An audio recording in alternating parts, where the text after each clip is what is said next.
اعوذ باللہ من الشیطان الرجیم بسم اللہ الرحمن الرحیم۔ ہمارا موضوع حجاب کے معاشرتی اثرات۔ پردے کا تعلق انسان کی شخصیت، اس کی حقیقت، اس کی انسانیت سے ہے۔ پردہ خاندانی جوڑ توڑ اور معاشرے کی ترقی و تنزلی میں بھی گہرا تعلق رکھتا ہے۔ پردے کے مسئلے کو شخصی مسئلہ سمجھنا بہت بڑا اشتباہ ہے۔ ہم یہ دیکھتے ہیں کہ ایک موجد جو ہے اپنی ایجاد کے بارے میں بہتر سمجھتا ہے۔ مثلاً ہم مثال لیتے ہیں کہ آج کل موبائل اور کمپیوٹر کا دورہ ہے، تو ایک موبائل کا ایجاد کرنے والا بہتر سمجھے گا کہ موبائل کے کس فنکشن کو ہم نے کس طرح سے استعمال کرنا ہے، اس کی آواز کہاں سے زیادہ کرنی ہے، تصویر کہاں سے اتارنی ہے، اس کے باقی فنکشن اسی طرح سے، یا کمپیوٹر کا استعمال یا باقی دیگر چیزیں۔ تو اگر اس چیز کے بارے میں ہمیں سمجھ نہ آئے کہ اس کا استعمال کیسے کرنا ہے، اس سے استفادہ کیسے کرنا ہے، تو ہم یا تو کسی ایسے سے رہنمائی لیں گے کہ جو اس چیز کا ماہر ہوگا، اور یا پھر ہم اس کے موجد سے رابطہ کریں گے۔ یا ایک اور چیز کہ جب بھی ہم کوئی چیز خریدتے ہیں تو اس کے ساتھ ایک چھوٹی سی کتاب دی جاتی ہے، ایک بکلیٹ دی جاتی ہے۔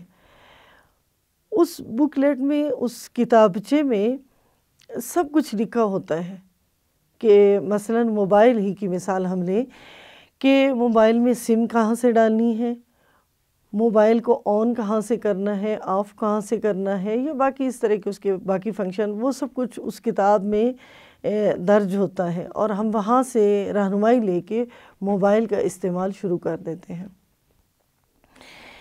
اسی طرح سے اس کائنات کے خالق نے بھی ہماری رہنمائی کے لیے، وہ پروردگار عالم کے جو ہمارا خالق ہے، اس کائنات کا خالق ہے، اس نے ہماری رہنمائی کے لیے بھی ایک کتاب دی ہے، لیکن اس کے ساتھ ایک چیز اضافی بھی دی ہے۔ تو ہم یوں کہیں کہ اس نے دو چیزیں ہماری ہدایت اور رہنمائی کے لیے بھیجی ہیں، ایک قرآن مجید ہے، اور دوسری چیز کہ جس سے ہم عملی رہنمائی لے سکتے ہیں، وہ معصومین علیہم السلام کی ذات اقدس ہے۔ اب یہ دو چیزیں ہماری رہنمائی کے لیے پروردگار عالم نے بھیجیں تاکہ ہم بہتر طریقے سے اپنی زندگی کو گزار سکیں۔ تو ان دونوں نے ہمیں زندگی گزارنے کے بہترین اصول بتائے ہیں،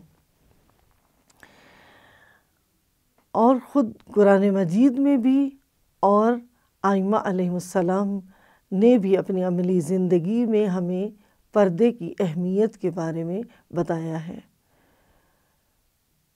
جو کہ معاشرے کے اہم امور میں سے ہے۔ اس کے لیے اگر ایک مثال دوں اس طرح سے کہ ایک عالم دین ماسکو کا سفر کر رہے تھے، ہم نے عرض کیا کہ پردے کا تعلق انسان کی انسانیت کے ساتھ ہے۔ تو ایک عالم دین ماسکو کا سفر کر رہے تھے، وہاں کی خواتین مسلمان نہیں ہوتیں، یا مسلمانوں کی تعداد وہاں پہ کم ہے، اور وہاں کے خواتین کو انہوں نے دیکھا کہ وہ پردے میں ہیں۔ تو ان سے پوچھا کہ آپ تو مسلمان نہیں ہیں، پھر آپ نے یہ پردہ کیوں کیا ہوا ہے؟ اس طرح سے آپ نے اپنے آپ کو کیوں لپیٹا ہوا ہے؟ تو ان خواتین نے بڑا خوبصورت جواب دیا اور کہا کہ ہم نے مسلمان ہونے کے لیے یا مسلمان ہونے کے ناطے یہ پردہ نہیں کیا، ہم نے انسانیت کے لیے پردہ کیا ہے، کیونکہ ہمیں یہ بہتر لگتا ہے کہ انسان کی انسانیت کا شرف اس پردے میں لگتا ہے، لہٰذا ہم نے اس لیے پردہ کیا ہوا ہے۔ پیغمبر اکرم صلی اللہ علیہ وآلہ وسلم جو کہ عقل کامل ہیں، انسانی کامل ہیں، آپ فرماتے ہیں کہ اگر تمہارا لباس تمہاری حیوانی خواہش کو پورا کرتا ہو، یعنی فقط تم لباس کو اس لیے پہنتے ہو کہ اس سے تمہاری حیوانی خواہش پوری ہوتی ہو، تو پھر یہ لباس قیامت کے دن آتش بن جائے گا۔ تو بس ہمیں چاہیے کہ ہمارا لباس ایسا ہو کہ جو قیامت کے لباس سے میل کھاتا ہو۔ آج ہم دیکھتے ہیں کہ آج کی جنگ اسلحے کی جنگ نہیں ہے، بلکہ فرہنگی اور اعتقادی جنگ ہے۔ دشمن اور طریقوں سے ہمارے مذہبی اقدار پہ حملے کر رہا ہے۔ مثلاً دشمن نے ہمارے رہن سہن کے طریقے، ہمارے کھانے پینے کے آداب، ہمارے سونے جاگنے کے آداب، ہمارے اٹھنے بیٹھنے کے انداز، حتیٰ ہماری شادیوں کی رسومات، وہ بھی اس طرح سے ہیں کہ ہم نے مغرب کی تقلید کرنی شروع کر دی ہے۔ ہماری شادیوں کی محافل مخلوط ہوتی ہیں، مرد و زن کی تمیز نہیں ہے، خواتین اور مرد اکٹھے ہوتے ہیں، مل کر رقص و سرود ہو رہا ہوتا ہے۔ تو یہ سب چیزیں اسلامی آداب کے اور اسلامی تعلیمات کے خلاف ہیں۔ اس کے علاوہ ہم دیکھتے ہیں کہ ہمارے ہاں یونیورسٹیز میں بھی اور حتیٰ کہ ابھی تو اسکولوں میں بھی بچپن ہی سے گورنمنٹ نے اس طرح سے قوانین بنا دیے ہیں کہ لڑکیاں اور لڑکے مل کے تعلیم حاصل کریں، اور پھر فاصلہ بھی نہیں رکھا۔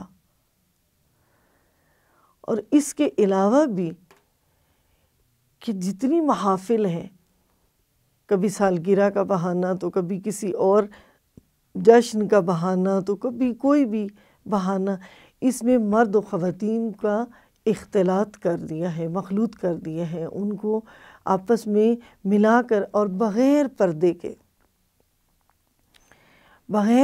کے ان کو ان محافل میں اکٹھا بٹھایا جاتا ہے، اور یہ ہم سمجھتے ہیں کہ ہم مسلمان ہیں۔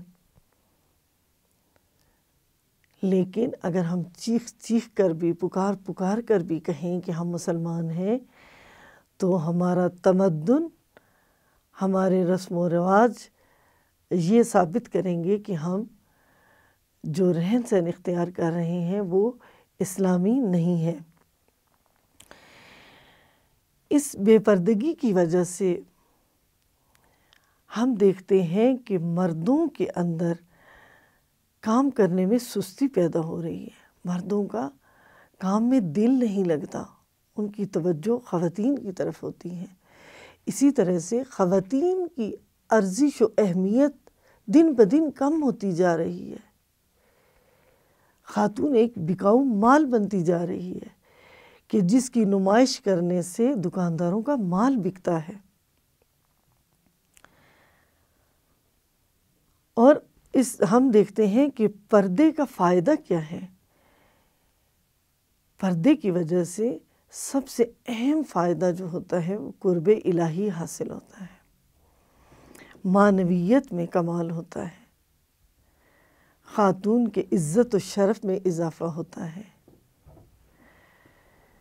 خاتون کو ذہنی سکون اور اطمینان اور تحفظ کا احساس ہوتا ہے،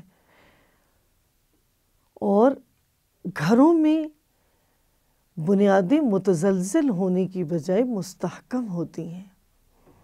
گھروں کا سکون اسی حجاب کی وجہ سے ہے۔ پروردگار عالم ہمیں حجاب کو بہتر طریقے سے کرنے کی توفیق عطا فرمائے۔ وصلی اللہ علی محمد وآلہ الطیبین۔